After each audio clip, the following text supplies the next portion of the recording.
Nagkaykaysara iti manursuro estudyante naganakyan da dumapay a miyembro ti komunidad iti panakairugi ti Brigada Eskwela ijay Joaquin Smith National High School. Agtultuloy met ti panagalukoy da kadagiti or iti publiko ang makitinulong ang maisagana dagiti pagadalan sakbay amang rugiti klase. Ni Jezreel Kate Lapizar iti detalye. Nairugi itang aldaw ti Brigada Eskwela iti nagduduma a pagadalan iti syudad ti Baguio kas panagsagana iti umadanin a panagrugi ti klase. Maysa kadagito iti Joaquin Smith National High School. Nagikaykaysa dagiti manursuro, naganak, estudyante kan volunteers iti panagdalos kan panangisimpa kadagiti classroom, pasilidad kan kagawaan ti pagadalan.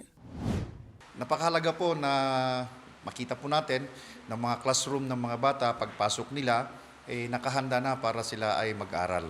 As compared ng mga bata kami, na kami yung imbis na mag-aral kami pa yung nag-aayos, kami yung naglilinis.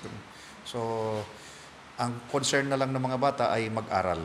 Nakitinulong matlaang dagiti dadumapay nga ahensya ti gobyerno kan pribado a sektor tapno ay pasigurado ti kinatalged dagiti pasilidad. Ang kooperatiba natin ay tumutulong, kaagapay sa Brigada Eskwela. And number one na tinitingnan po natin ay safe yung mga estudyante po na papasok in terms of yung electrical safety.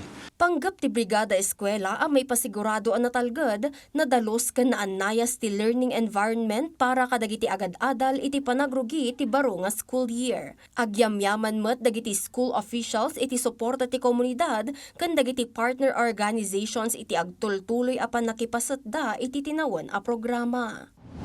It takes a village, to teach a child. So with that natulong ng mga stakeholders, they would be able to help us naman na maipa-ready ang schools. Ready na, walang magkakasakit dahil nasigurado natin na malinis ang kapaligiran. Agtultuloy met ti panang allukoy da iti publiko ang makikaykaysa iti Brigada Eskwela tapno matulungan dagiti pagadalan ang makasagana iti panagsubli dagiti estudyante.